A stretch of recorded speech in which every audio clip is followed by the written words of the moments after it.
Bonjour, c'est Marley à la web radio du collège de Sicardière. Aujourd'hui, nous avons Ninon à la technique, Zora, Romane, Roxane, Célie, Camille et Emma qui seront nos chroniqueuses du jour. Les thèmes abordés seront gym, projet collège et les séries. On commence tout de suite avec la chronique de Zora qui va nous expliquer un gros projet de 6e cette année.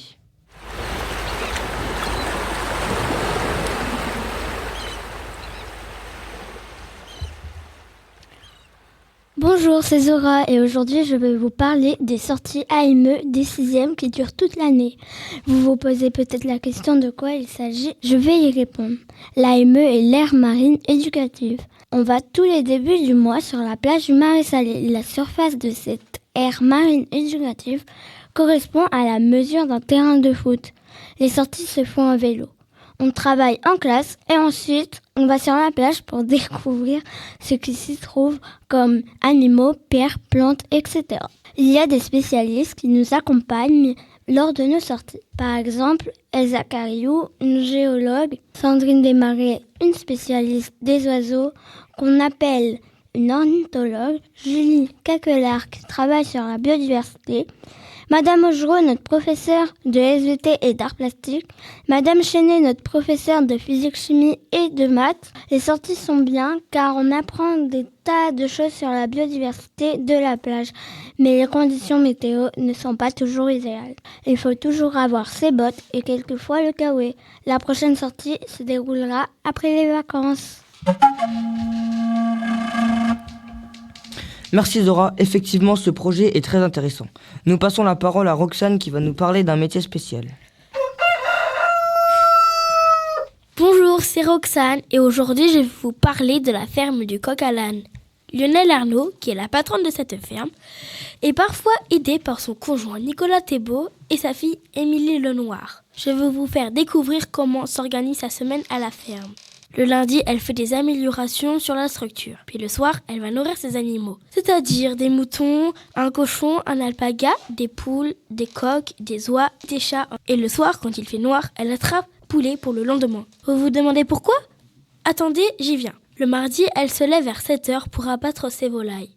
Et oui, c'est horrible, mais il faut bien faire ça pour avoir un bon poulet dans son assiette. Pour commencer, elle prend un poulet qui se trouve dans une cage, puis elle vient l'électrocuter pour l'endormir. Quand il dort, elle le retourne et le met dans un gros entonnoir qui cache tout son corps, sauf sa tête. Elle vient prendre un grand couteau pour couper sa tête. Cela va permettre d'évacuer tout le sang. Puis elle va le tremper dans l'eau bouillante, ce qui va détacher ses plumes. Ensuite, elle le met dans une machine qui va servir à plumer le poulet. Elle le met sur un crochet qui est suspendu au plafond pour enlever ses dernières plumes. Bon, je ne vais pas tout vous raconter car ce serait dommage de vous dégoûter.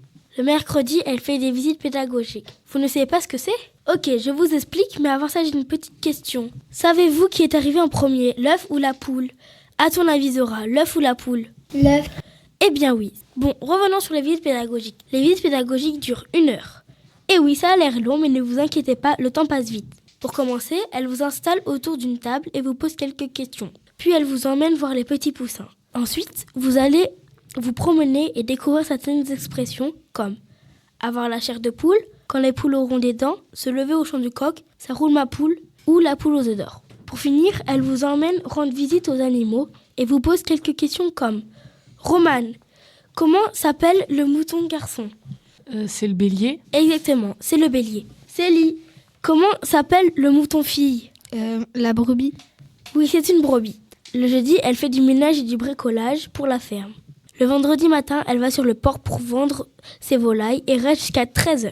Et l'après-midi seulement, l'été, elle va vendre à la ferme d'Émilie. Le samedi matin, de retour sur le marché, au taquet pour vendre tous ses poulets. Le dimanche, elle peut enfin se reposer. Et voilà, j'espère que cette semaine à la ferme vous aura plu. Bisous tout le monde et à bientôt pour une nouvelle émission. Merci Roxane. Nous allons écouter Emma qui va nous parler de son manga Spy X Family.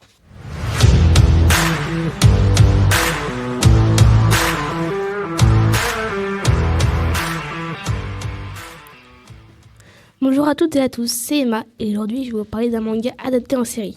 Le titre est Spy X Family et il est disponible au CDI. Ce manga parle d'un espion nommé Twilight qui a pour mission de la plus haute importance, unifier l'Est et l'Ouest de l'Ostanie.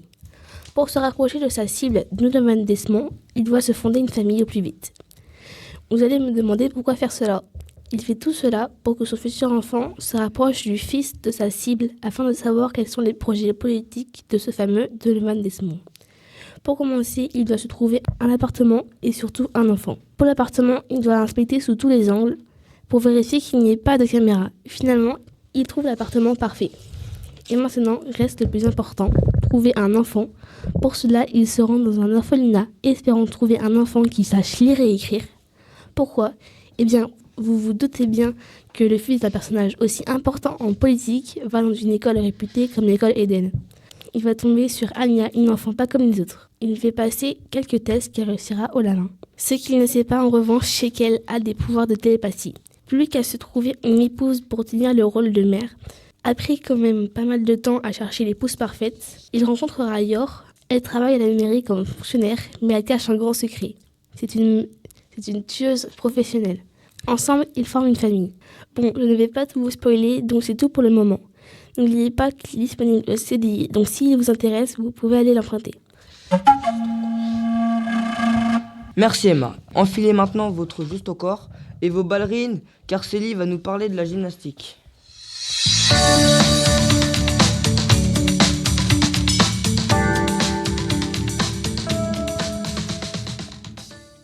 C'est Célie et aujourd'hui je vais vous parler de la gymnastique artistique et rythmique.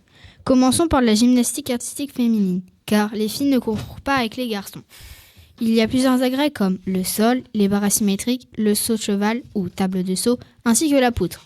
Et petite info, la poutre ne fait que 10 cm de large, donc attention à ne pas tomber. Les garçons, quant à eux, évoluent sur les agrès tels que les anneaux, la barre fixe, le cheval d'arçon, les barres parallèles ainsi que le saut de cheval. Je vais maintenant vous parler des valeurs de la gymnastique artistique.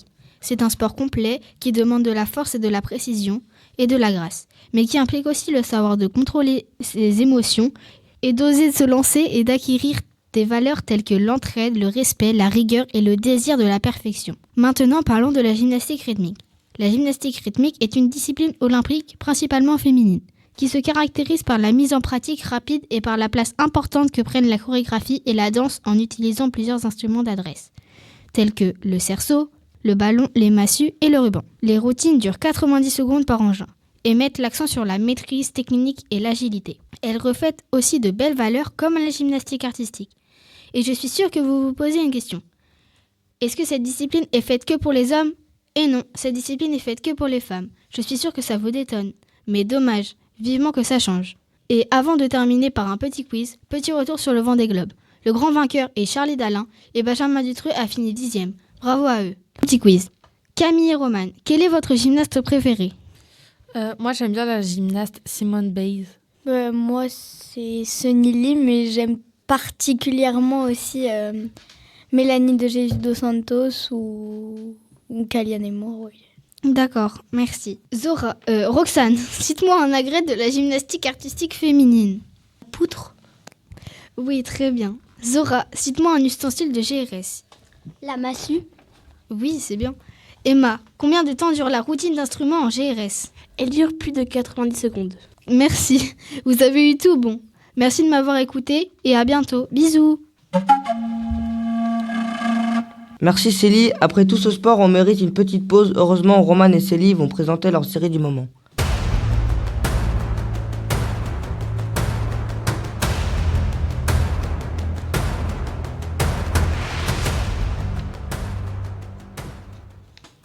Salut les adeptes du cinéma, c'est Romane et aujourd'hui je vais vous parler d'une série Netflix X-Kitty.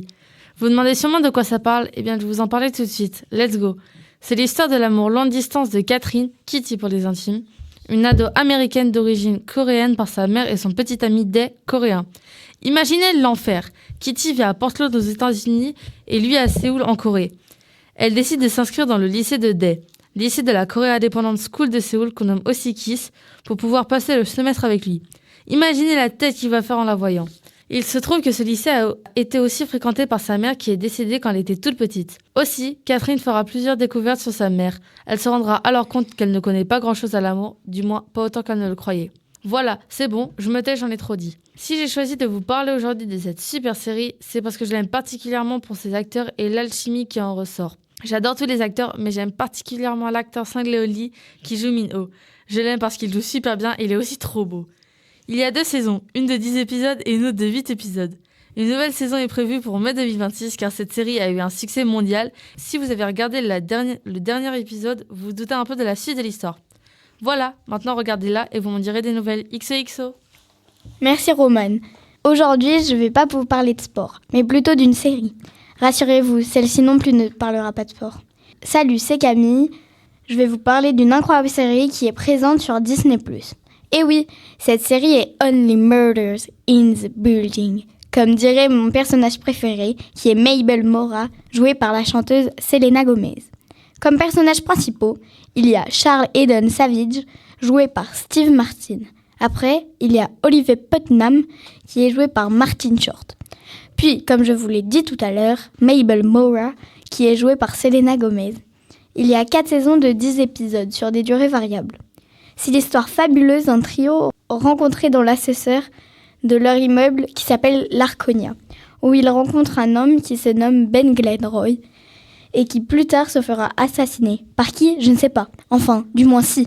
Mais je vais attendre que vous regardiez la série pour me donner vos avis. Bon, si vous avez bien suivi, vous allez vous rendre compte que les 4 saisons ne vont pas parler du même meurtre, mais bien qu'à chaque saison, il y a un nouveau meurtre dans leur immeuble. Et pour résoudre les meurtres, ce trio fabuleux fera des podcasts que plusieurs personnes de l'immeuble écouteront et ça va peut-être leur causer des ennuis. Rassurez-vous, la série ne fait pas peur, même si certains épisodes vous feront frissonner. Préparez-vous à rigoler. Pour moi, la meilleure saison, c'est la numéro 4, notamment quand une personne se fera tuer et c'est très émouvant. Il y a plein de rebondissements qui vont vous faire retourner la tête. En tout cas, bonne découverte à vous. Merci les filles pour ce moment de détente. Pour finir notre émission, nous écoutons Camille qui va nous raconter comment s'est passé le loto organisé par le FSE du collège.